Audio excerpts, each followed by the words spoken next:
Hello, hello, hello. Assalamu alaikum. Jianu, Pachera Gale, Ni Hao, Chunashumme, Washmale, Ohio Gazaimas, Guten Morgen. Hi, hugs and hellos to everybody who's tuned into PTV World and are watching World this morning alongside Maha Makhdoom and Shazad Khan. Hello, Maha. How are you? Good morning. Assalamu alaikum. Assalamu alaikum, Shazad. Hello, everyone. I'm good today. I was thinking I'm going to hijack your hellos and I was going to jump on the end and I start think saying we can probably do that as well. I mean, I, we have tried it, we but have. We didn't. We tried it in recording and it didn't work very well, so we decided not to do it. But one day, I think when I build up the courage, let's try it one day. inshallah, we will definitely do that. But Maha, before we get started with the Yes. show, how are you dealing with your Eid blues? I don't have Eid blues. I feel really good and I'm ready to start. And one of our producers is back. He's been away for 9 months on a training course, so we're Exactly. super happy. And he has got a lot to say to me as well. And yeah, I'm working on that too. So thank you very much, ladies and gentlemen, for staying tuned and for the feedback which you have given us on our Facebook fan page regarding our Eid shows. Thank you very much. It counts a lot because we have been spending our Eid days with you guys. In fact, the primary time with you guys. So thank you very much for all the best wishes. Yes. And for everything, indeed. And And we for hope- staying tuned. Exactly, Yeah. and we hope you also had a really great Eid and you guys aren't suffering from Eid blues. Do you have Eid blues? Yeah. Oh no. Yeah, I do have Eid blues, but other than that, now I've started to think that, Bakra Eid is going to be here in a month or two as Yeah. well. So, I've got to prepare myself for Bakra Okay. Eid and all the cost which is related to that. Okay, so tell me one thing though, because before the Eid holidays and stuff, Yeah. you had like 100 people in your house because all your sisters and brothers and everyone was there. Mashallah, yeah. You were really struggling with getting to work and stuff Exactly. because of the queue for the shower. How is the situation now? Have they all Okay, gone? Isn't no, it no, no. sad? They're still here. Okay, great. Alhamdulillah, they're still around. So, all the kids who've gathered their Eidies and whatnot. So now they're planning to probably go on to a hill station. And excellent. obviously, who's the driver? Yeah, it's me. So I'm going to probably drive them to wherever they want to go. Okay, well, that's a good excuse to actually do stuff. But anyway, we have a wonderful show for you lined Exactly. up today. But first of all, we have a public service message. So let's take a look at what that is.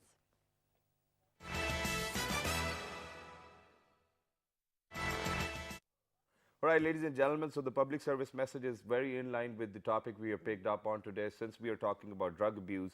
So there's one thing which I wanted to say, and that is that, that the way the family or the extended family behaves when they know that there's a drug addict within their family makes it difficult for the drug addict himself or herself to probably confess to that, obviously, yes, I am addicted to this, and then think about changing their own behaviors. Now, what happens is that in our society, we push the person to such an extent by saying or giving them harsh remarks that he or she does not really will to change. Exactly. So please make sure that we do not create an environment of harshness. In fact, what And we need to do judgment. is, and judgment. In fact, what we need to do is that all of those people who are drug addicts, if you think that they are drug addicts, I think this is not something for you to determine that they are drug addicts. First of all, an expert needs to know whether what he or she has been involved in, and then later on, that's their that's their work. Let them do that, and when they come back, please give them that environment where they feel happy to be alongside you, because there's a research, and that research says, for example, they required a lot of mice, and then it was a laboratory, and they wanted to test the effects of cocaine, all right? So what they did was that they put in water, they put in cocaine, and they put in food, and then there was a mice, or in fact a mouse only, who was left inside the cage. So it obviously didn't have any other option to do, but it will always go towards the drug. Eventually what they did was that there were like 100 mouse or mice now, and then what happened was that they gave them water and then they gave them the drug again. Nobody did the drug. Okay, none of the mice or the rats or whoever was in the Interesting. cage, they never did it, because they say that if you want to leave your addiction, all you have to do is be closer to your family, sit with them and spend time. Wonderful. Thank you so much for that public service message. And so it's about creating a positive, conducive environment. Now, leading on from that, our show is linked with that. We're doing a show on drug addiction today. And, it is a strong subject for just after Eid, but these are, we wanted to continue our positive and healthy living even after Ramadan. And it's about continuing the whole year like that. So we're going to talk about the different types of addiction. What's the situation in Pakistan? As Shahzad mentioned, the environment, the society environment and attitudes towards such people and such diseases, because addiction is a disease. So we have been joined by some wonderful guests in the studio, and we're going to also give you solutions to make sure that we we can help the people that are in need. Exactly. So we've been very lucky. We've been joined by Dr. Sadakat Ali. He is an addiction specialist at Willing Ways, Pakistan. Assalamu alaikum. Good morning. Thank you so much for joining us And I today. love your suit. It's very smart. Thank you so much. Besides Dr. Sadakat Ali, we've been joined by Dr. Uzma Masroor. She is a consultant clinical psychologist and she's a professor at Bahrain University. Assalamu alaikum. Good morning. Thank you so much for joining us. Always a pleasure to have you on the show. I think Bahrain University will be very happy to have you as a professor over there. Yeah. Because every time you come over here, their names get mentioned. Yeah, and also because you're wonderful. So besides Dr. Uzma, we've been joined by Dr. Faisal Rashid Khan. He is a consultant psychiatrist. He's also a assistant professor at Al Nafis Medical College and Hospital. Assalamu alaikum. Amazing Good that is. morning. Thank you very much for joining us. And I'll get started with the conversation from you, Mr. Faisal, Dr. Faisal, in fact. No, from Dr. Uzma. Okay, so let's start from Dr. Uzma. Yes. Whatever Maha says. All Yes. Right? So, Dr. Uzma, first of all, let's just define what addiction is.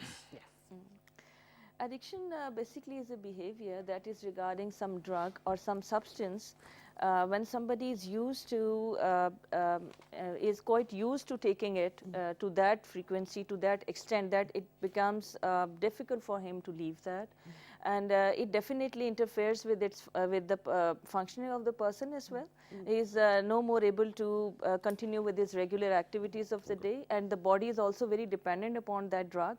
And then there is no limit is marked for that person, and it is beyond his own control. That it is very difficult for him to understand whether at what level he should, stop taking it. So drug dependence is something like drug taking is a normal behavior sometimes, not exactly about, I'm not talking about specific drugs, but when we extend this towards, we will be discussing that later on as well. But any substance that is not what I would say is not healthy, and the person he starts taking it, then it becomes its habit. He's habitual to it and he's dependent on it. And when this taking behavior, extends to that level that it is difficult for him to get rid of it, then it is, enters into that. And afterwards, what happens to the body, that body is used to of that drug, that particular substance, so it becomes, intoxicated. Okay, so Dr. Sadakat, I'd like to ask you, because you're at Willing Ways, for you guys at Willing Ways, how do you define addiction?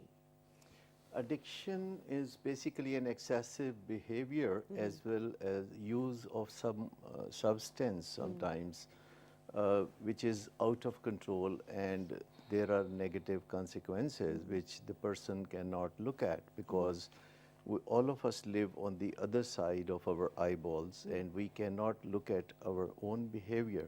So usually when people are in addiction, they are also in denial. Okay. They would never accept that their use is excessive, or they would never accept that there are consequences which are negative. There are so many wake-up calls in their life, but they would not listen to those calls. All right. So ultimately, an addict, if continues to use like this is a primary, chronic, progressive, and if untreated, it is a fatal disease. Okay. Okay. So now moving on to Dr. Faisal. Now, Dr. Faisal, what happens is that, people do have their own limitations, right? Somebody might think that, doing this much amount of substance will not actually make me an addict. So what is, how do we confine to limit that, okay, this is drug abuse and this is not drug abuse, using the same drug? I think it's very difficult to determine for an individual because there can be genetic predisposition. So if 3 or 4 brothers, they are taking the same substance, 1 or 2 might get hooked onto it and rest of the 2, they don't. So this could be one explanation. But I think going back to the previous question, I think we need to be clear in talking in terms of medical science. Yeah. I think dependence is when the person loses control over his or her drug-taking behavior. When you don't take the substance, you have craving. When you don't take the substance, you have withdrawals, where you get irritable, you can have insomnia, you can get anxious, and you develop tolerance. So if I'm having the same effect with single cigarette or with single tablet, but with the passage of time, I have to increase the dose to get the same amount of effect. That's very important. And of course, as other things mentioned by the 2 participants. Okay, But what about excellent. the use and abuse as well? Let's talk about that. I mean, because what happens is that people do not really know at what point of time they're abusing it, or they're just using it. This is where I wanted my audience to be clear. On a reality. Yeah, because what happens is that we have seen, since we have been doing shows on such amazing topics as well, so what we have seen is that in our society there's a higher trend of women getting addicted to drugs, and those drugs are obviously being prescribed by the doctors as well, but they are abusing the use of it. So now how do we... The use of a drug is within prescription limits. So you're advised a drug, you take it, and then you stop it. Abuse happens when you take it out of the recommended dosage, out of recommended prescription. Dependence, as I already mentioned. When talking of women, I think we will be talking about different drugs of abuse. Absolutely. But I think it's important to mention sleeping pills, because that's one area which is very easily sidelined. But they are the drugs which are prescribed by the doctors, they are easily available from the pharmacies, and they are very commonly abused. Okay. Would you mind naming a few of them as well, so that for all those parents who are out there who might not even know what their kids are carrying within their cupboards, so if they go around and they check, so at least they will know that what their kids are using, I think. So since you have asked for it, I think drugs like Xanax, Alp, Lexotanil, Rivotril, these are benzodiazepines. These are drugs of addiction. They quickly lead to dependence, and they are treatment for nothing. Okay, absolutely. Okay, so great. So that's one segment of society that is abusing one particular drug because it's easier accessible in this country. But we'll talk about the different people who are abusing. I would like to add something Yeah. to what Dr. Faisal said. Sure. Yes. Addiction is psychological as well as physical. Yeah. Psychological addiction is that if you don't take it, you have cravings. The physical addiction is actually a physical disease like diabetes. Like people have diabetes and they cannot metabolize carbohydrates appropriately. Likewise, if people are into addiction or alcoholism, they cannot metabolize drugs normally. There are abnormal byproducts that are produced, and these products are toxic to the body. That is how we define intoxication in alcoholism. Okay. There is some toxin circulating in the blood which definitely hampers the abilities of that person. He becomes repetitive, he is not able to speak properly, he cannot even walk sometime. Okay. So it is because of that toxic substance that is circulating in the blood. Okay, so that's the thing. So we've jumped ahead to what kind of drugs are being used, and we've talked about specific. Let's talk about the different segments of society now. So we've briefly mentioned the different types, the choice of drugs that are in use, but we'll come to that a bit later on. The types of addiction that we have now, like you said, there's a genetic predisposition, then there's environmental. So there's peer pressure when you're in your teens. Now, psychologically, Dr. Uzma, what are the causes that could lead an individual, starting from a young age, towards addiction or drug abuse? So drug before, addiction. Yeah, before answering this question, I would like to add whatever we have been discussing previously. There is a fine line between dependence and then abuse. Right. Okay. So we were talking about how would we know that we are addicted to that. Beyond that prescribed amount, definitely the function will also deteriorate. So the whole body's reactions to that drug, and then your own psychological and behavioral reactions, which are different from your prior functioning. So it is quite indicative of this thing that so you have let's talk been about taking. that. So because as we've said that, So psychological factors,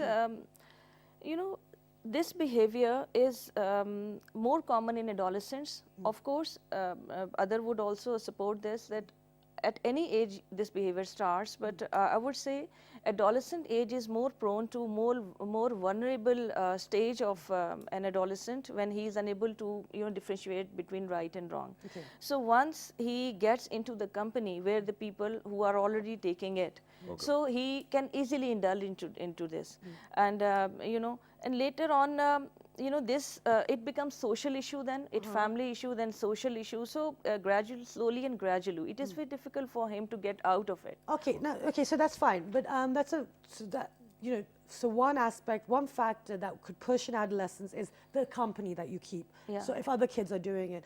So Dr. Sadakat, who, you know, you're at this center, what are the other reasons that adolescents are turning to drugs?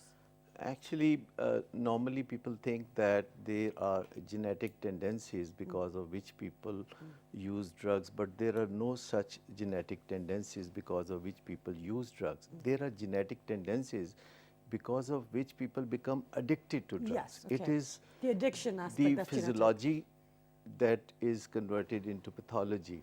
So as they cannot metabolize drugs normally and there are abnormal byproducts, so they become addicted to the drugs because they get benefit out of drugs. At the same time they have adverse side effects, Right. so their life becomes unmanageable. They All right. Okay. become And with that, I think I would love to move on to No, Dr. but the Faisal same, over here. yeah, but my question, I still want to know, what are Yeah. the other factors that an adolescent, so Dr. Another important biological factor is there is a center in the brain which is called reward center.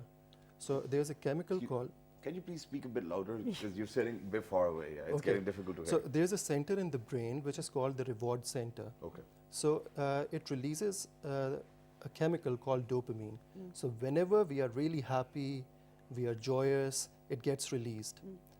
What happens with drug users, whenever I take a drug, dopamine gets released.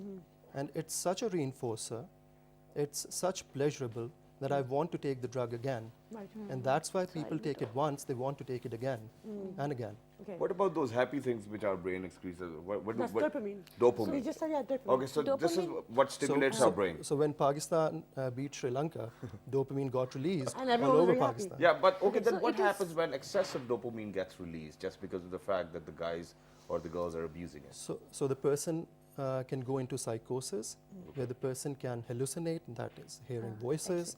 The person can have delusions, these are false beliefs. The person can be violent, aggressive. Anxiety. Yes, anxiety can Yes, shoot up. because the senses are over, Okay. No, the thing is, stimulated. I mean, getting too happy is not even good. I mean, No, no, not it's at all. absolutely That's not. what it is. So Everything there are personal factors as well.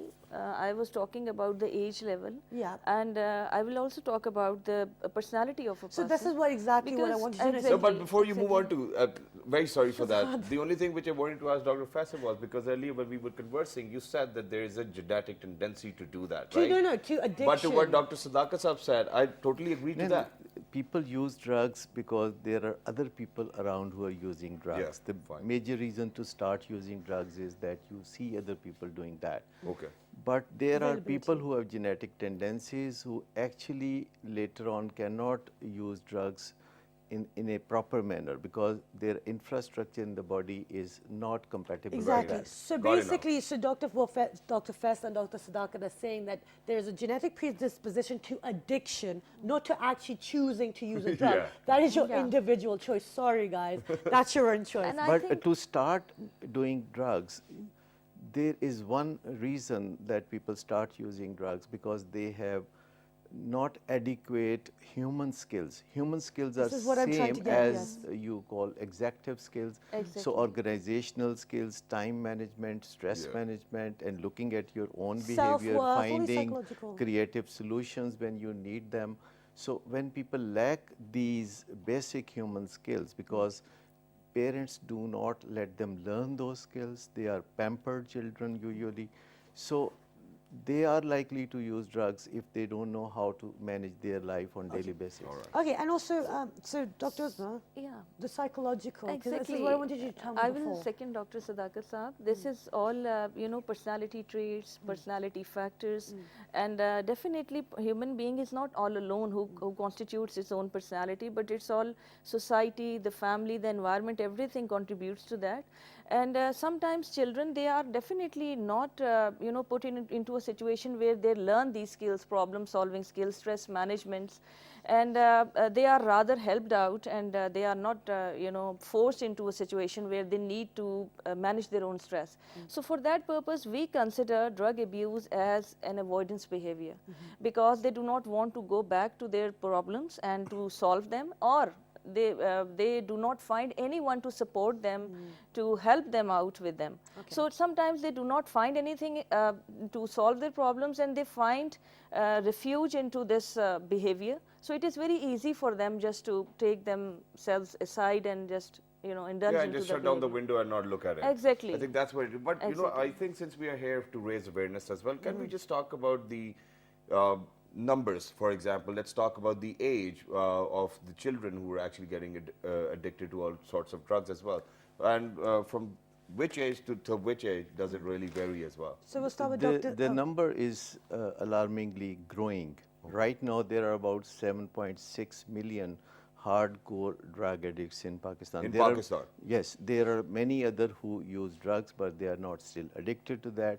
But it is very likely that in near future, youngsters will be using drugs, In any case. and it will be quite normal to use drugs in near future, and it will be an exception if some youngster doesn't use drug It's becoming a until norm. and unless Oh, how? You don't do until it. and unless we take precautions and immunize our youngsters so they are quite capable of living a full life without using Well, drugs. what is the age category in drug addicts right now? For example, 13 years of age, 15 No, years, or 17 right now years? people are using drugs in their teenage. Teenage? Previously, it was Now it's preteens. not in teenage. Even preteens are using drugs.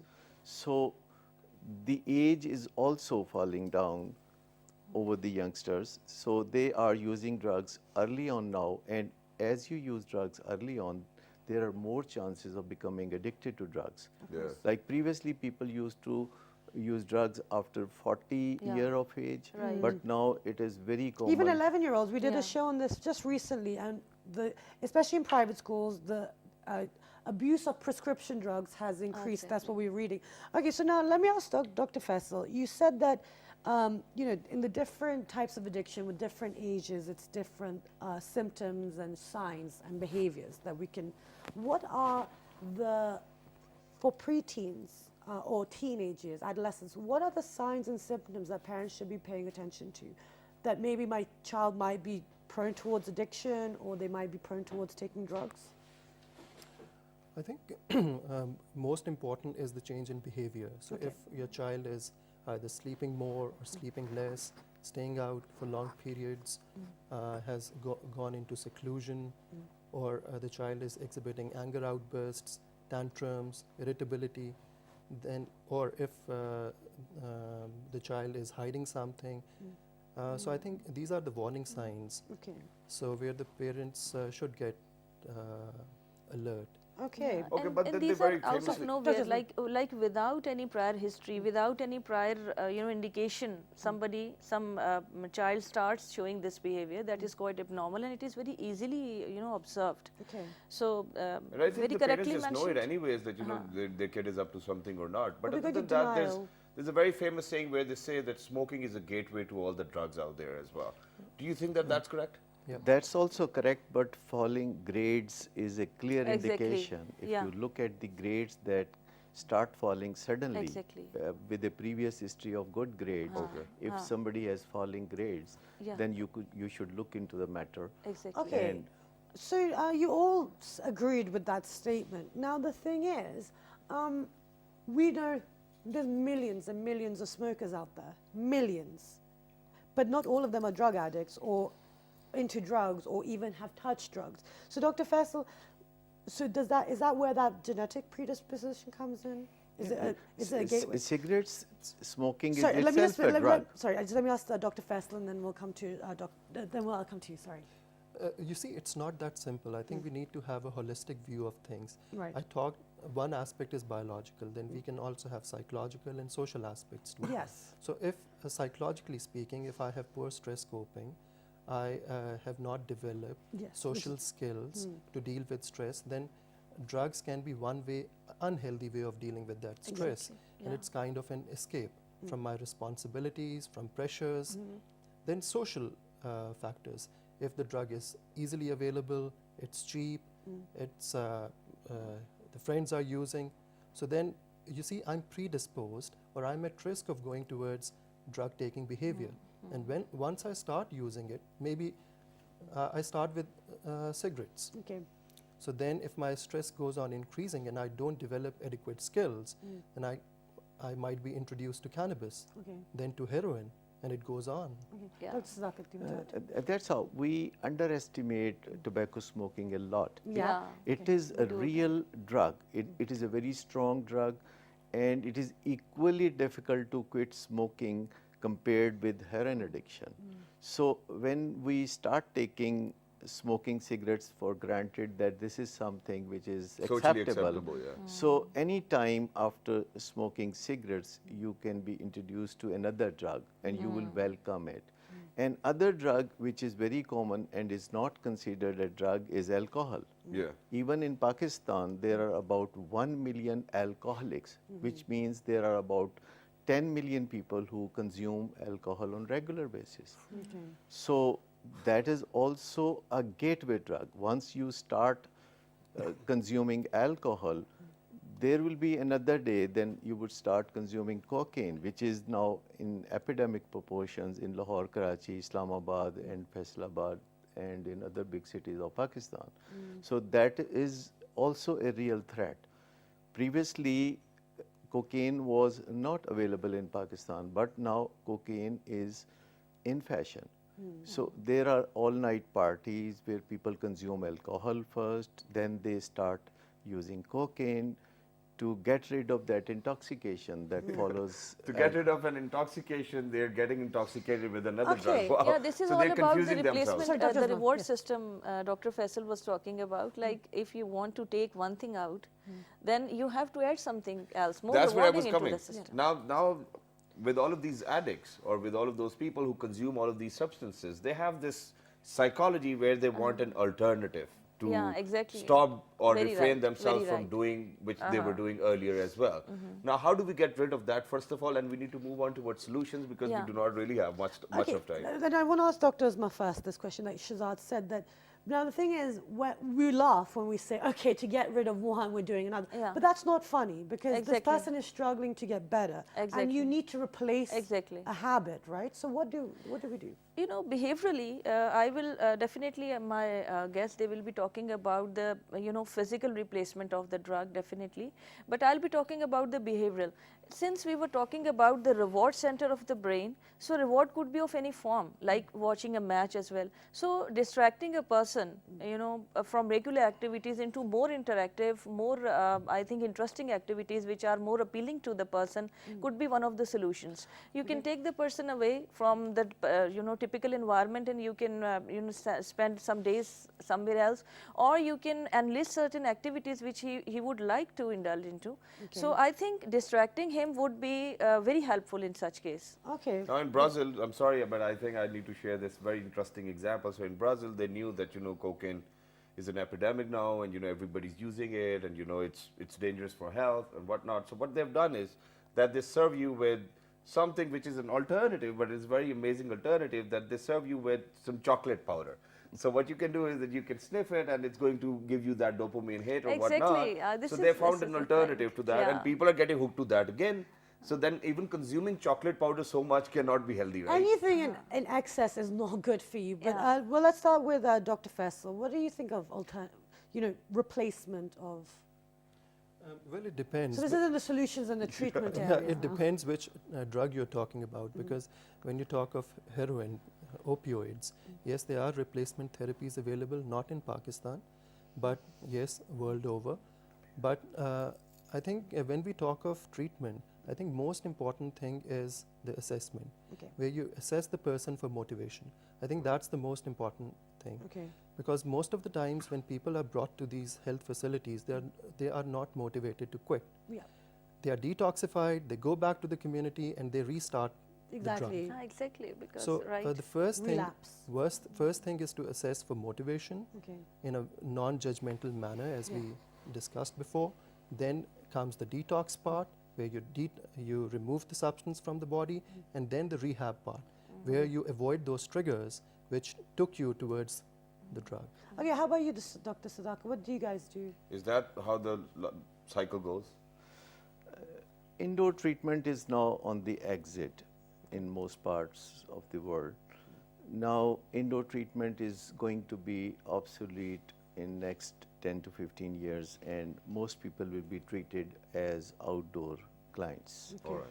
And there are three ways people can quit any drug, and one is through sheer willpower, and 4% people have that much willpower. Unfortunately, not all people have that much willpower, but 4% people can quit drugs when they decide to, when they Yeah. are motivated enough. There are about 16% people who can use their agency. Agency is value added willpower. Okay. Along with willpower, they have family support, they have support from the social capital, their friends, they can change their geographical positions, they can get help from people who have already quit drugs, and they can. They need inspiration. They need a lot of knowledge, they need skills, they need trainings like mood management training. But there is another bigger chunk, which is 80% of the drug users or abusers.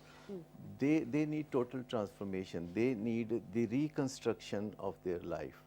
So they need a Minnesota model, which is 12 steps program, and then there is a fellowship. They are incorporated in that fellowship, and that is also an outdoor program, and they need to reconstruct their life one more time. Okay, so it's an ongoing thing, because I think once It's you an ongoing thing. Like You never- people think that we will go to a rehab and Get the well and come problem back, yeah. will be solved. It does not happen like that. Okay. So once you become an addict, my dad once said that once you're an addict, you're always an addict, but you're a recovering addict. Is that true, Dr. Faisal? Do you think? Well, with all the positives, relapse rate in drug abuse is very high. Okay. Okay. So you're going back to the same environment, the drug is easily available, you're sitting with the same friends, you're in the same job, it's cheaply available. So all these factors, and the stress is also there. So your chances of getting a relapse are high. Extremely. Okay, Anyways, so but Dr. Uzma, if someone is not going to a facility Yeah. or and they come to you, so a parent has brought in their child, or a wife has brought in their husband. You know, we said that women are abusing prescription drugs, but men are also into extremely hard, like heroin and all Yeah, these I things know. as well. You know, you see them on the streets walking around in Lahore and all these places. Now, that type of person comes to you. Yeah, What I would you think- say to them? I think counseling and reorientation of a person towards his own life. Okay. I think again reassessment, you know, the assessment of maybe his needs, maybe his priorities, maybe his failures in life, maybe some other reasons which led to this behavior. So we can always have this counseling sessions.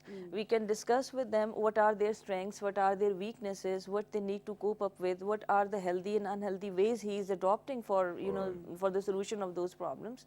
So we can always discuss that. And most of the time, I would say people respond to that. Lately, I'm very happy about this. During my practice, I've observed that families are very vigilant. They are very cooperative in this sense. They want they want their persons to, although I'm But not then we do talking have about both extremes. 100% population. I'm talking about most of the families now I am dealing with. So they are cooperative, and education level, usually the families we are talking about is where the education level is low. So we can always educate them on this forum, and we can let them know that this is a condition that a person can always fall in. It is just like a normal disease. Of course, this is not a good behavior, but again, not knowingly, not intentionally, a person falls into this. Exactly. Dr. Faisal, Yeah. you wanted to I say think something? just to add to that, even if the person does not want to leave the drug, it's still important to reduce harm.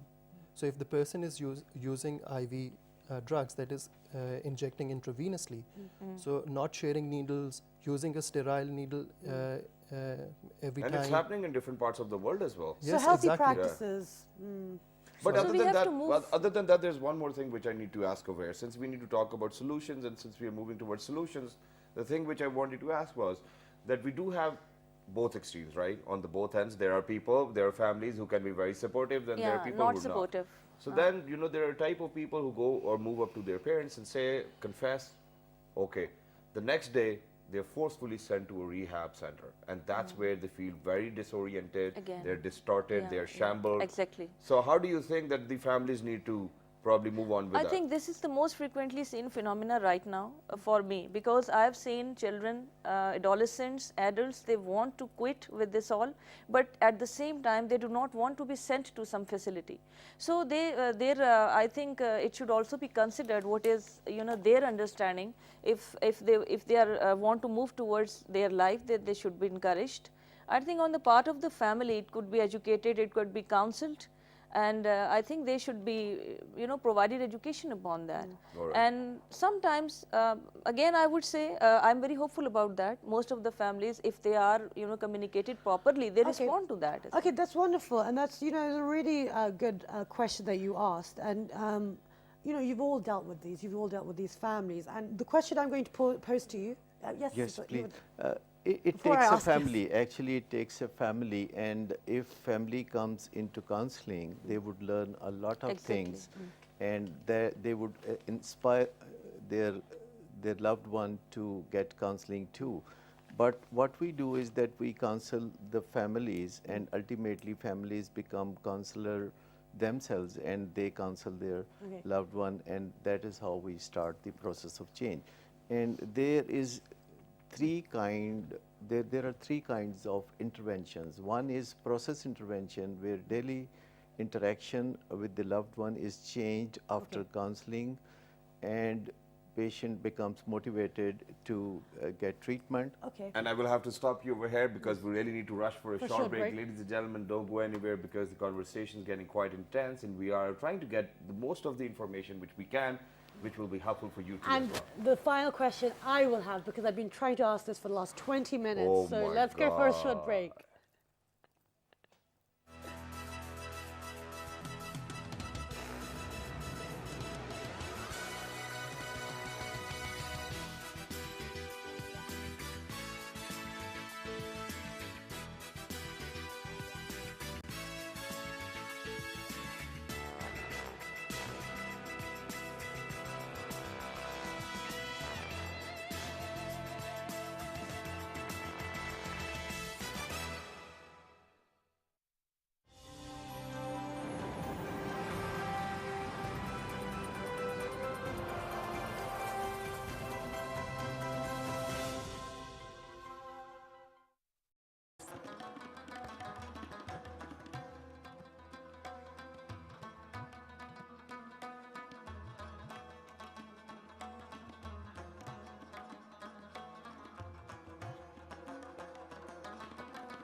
All right, ladies and gentlemen, we are still in conversation with our panelists today where we are discussing drug addiction. We have covered quite a lot of the topic as well, but now I think we are moving into the main crux of the information. Well, we've already moved into it. Shazad. Yeah, I think We're that's what talking- it is, but the crux is where the solutions come out. as well. Exactly. So we're going to talk, and the thing is also one thing that we really forgot to highlight was the actual consequences, because parents and families and even the drug user go into the denial of, I'll be fine, it won't be me, Saada bacha kar hi nahi sakda ji. or as in they'll recover. Exactly. Now, I'm going to start with Dr. Faisal, and I'll work my way down. What are the ultimate consequences? The parents that you see that go into denial, what's the bad stuff that's happening to their kids? I think I would stick to the medical complications.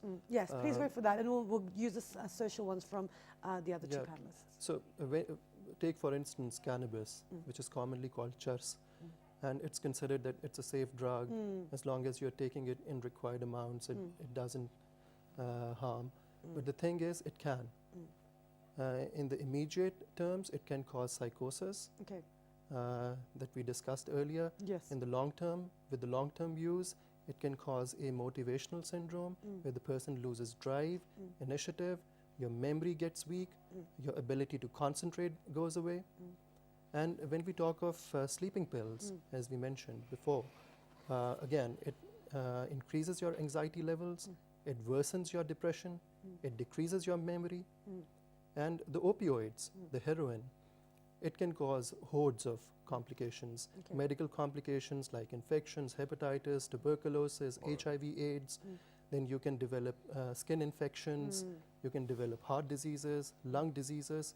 So there's no limit to it. Okay, and actually, just for our viewers, for all our older viewers, because it is for older people, there's a film called Requiem for a Dream, and that shows the exact dangers in a you know, we talk about glamorizing, but this shows you the dangers of drug abuse. Okay, now, so that was the biological consequences. Dr. Esma, what are the psychological, as Dr. Fess has already mentioned psychosis, what are the other damages? Yeah, with the persistent use of the drugs and then inability to cope with that, it might lead to more low self-esteem, psychological issues like depressions, anxiety, depressive states and anxiety, and some other issues like low self-esteem. I've already mentioned it. But along with that, there is also a very observable decline in relationships as well. And the person, he gets this image that he is a loser in life and he is not able to cope up with anymore. And then definitely there is a cycle that goes on. You know, it produces anxiety, depression, and the other states also. So again, sometimes there are certain milestones in life that are to be achieved at certain level, and if they are not, they cause, I think, irreparable damage to them, and it adds to the, you know, self-esteem. Absolutely. Yeah, and before we move on to Dr. Sudhakar, there's one more point which I wanted to make over here, and that is that, you know, because as humans, what we do is that we forecast depending on how we did in the previous 6 months as well. So if you take a look at the film industry or the drama industry, or you know, whatever print media. Now, what happens is back in 1970s and 80s, if you look into those films from Hollywood, or, you know, whichever wood you want to choose, what happens is that they have glamorized alcohol at that particular point of time, and there were people and companies investing, and they were obviously liquor companies who were investing into the films to make sure that, you know, it gets glamorized. It got glamorized, and then eventually what happened, people started using it as well. Now, with the changing trends, with the changing drugs, what has happened is, for example, Narcos is a very amazing example of glamorizing a drug named cocaine as well. So what they have done is that they've shown these amazing lifestyles, and that there's nothing which harms you, and you can buy helicopters as well, and you can be on top of the world.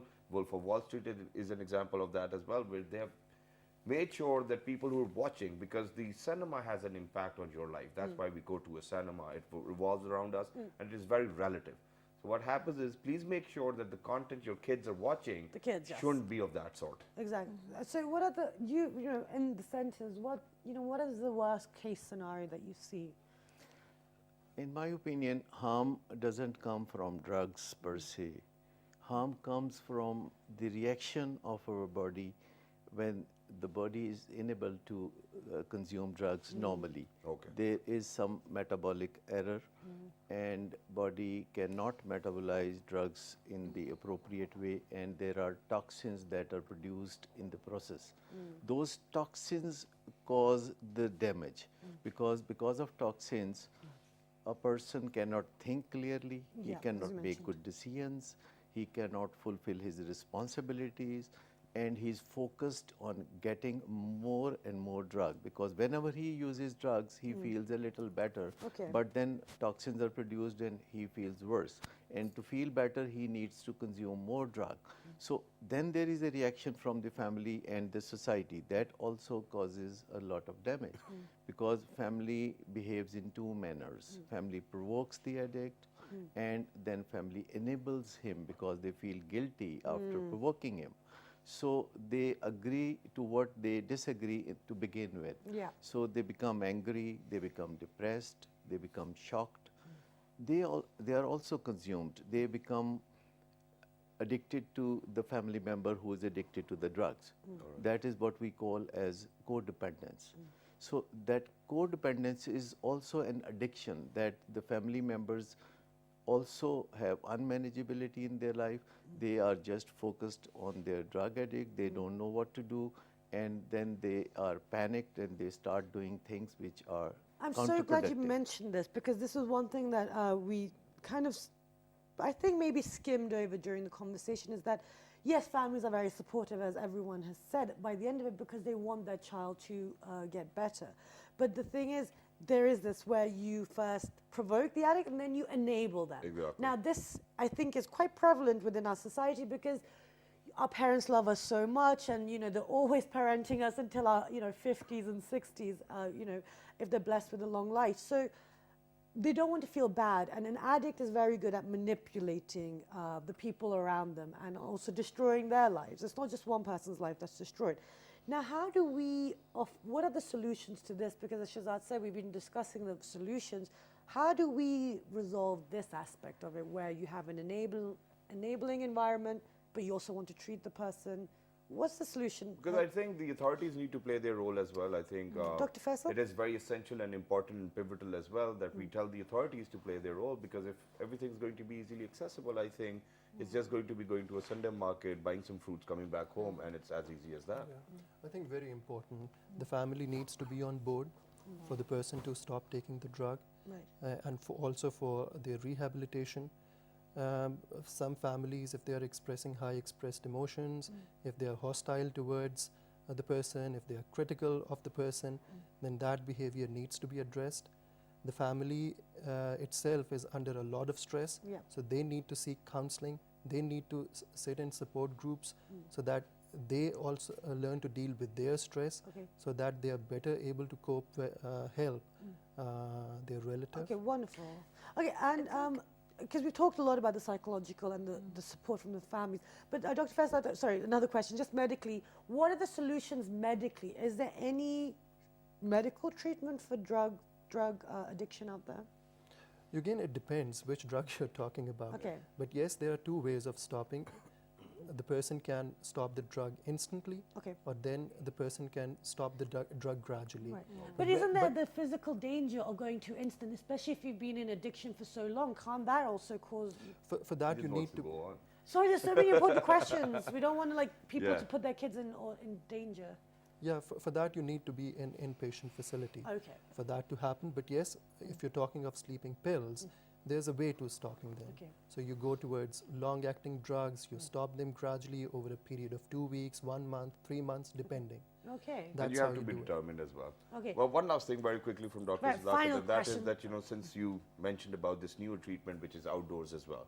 So the treatment we knew earlier was rehabilitation centers where people were forced and, thrown inside and were treated like animals, literally. Do you think that this treatment is better? For the last 300 years, people have been treated for drug addiction in rehabilitation centers, and now we call it an upside down treatment. Okay.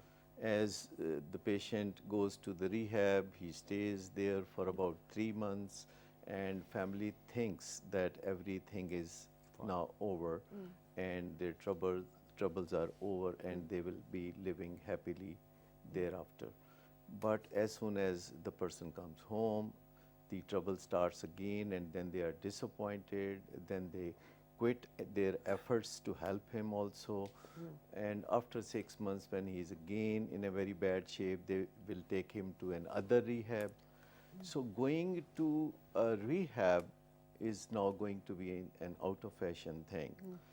So the newer treatment which is emerging all over the world is the upside up program, in which the patient starts counseling and he is still using, but he works on his manageability in life.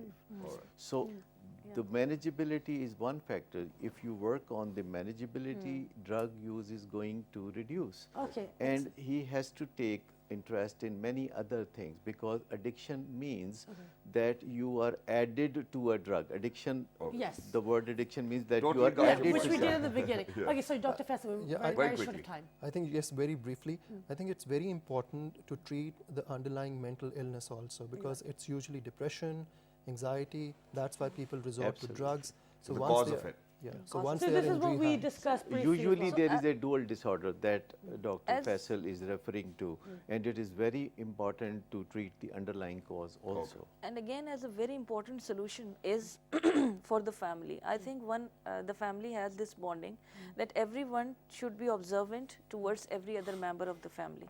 If there is a young person in the family and is going to some institute, someone has to be vigilant about his activities and routine. Absolutely. And same is true as initially we have talked about different signs. So family has to be observable towards those. Wonderful. Thank you so much for your time. It's been an absolute pleasure to have you on the show to discuss something very important. And as we discussed during the show, that drugs don't discriminate. They ruin everyone's lives, no matter who you are, how powerful, how rich, how poor, how needy. But another thing is that it's hand in hand. One person isn't corrupt or indecent because they've started doing drugs. As we've mentioned, there's lots of factors that push people into that. There's also the external environment. Exactly. So let's not be judgmental. Let's create an environment where we help people and don't let their past dictate their future. So let's join hands to, get rid of this menace. I think that's what we need to do, and let's be supportive of the fact where people are coming up front and they're confessing to what they have been doing. So please make sure that you do not really use any harsh words and give them that enabling environment where they can get healthy. I think that's what it is. Exactly. Don't forget to log on to our Facebook fan page, which is with the name of, Oh, well, this morning. on Twitter, This morning without a G. on Daily Motion YouTube. This morning. And this amazing repeat is going to be at 11:05 p.m. in the evening. Have a wonderful day, and we will see you bright and early very soon. 1, 2, 3. Good morning. Thank you very much.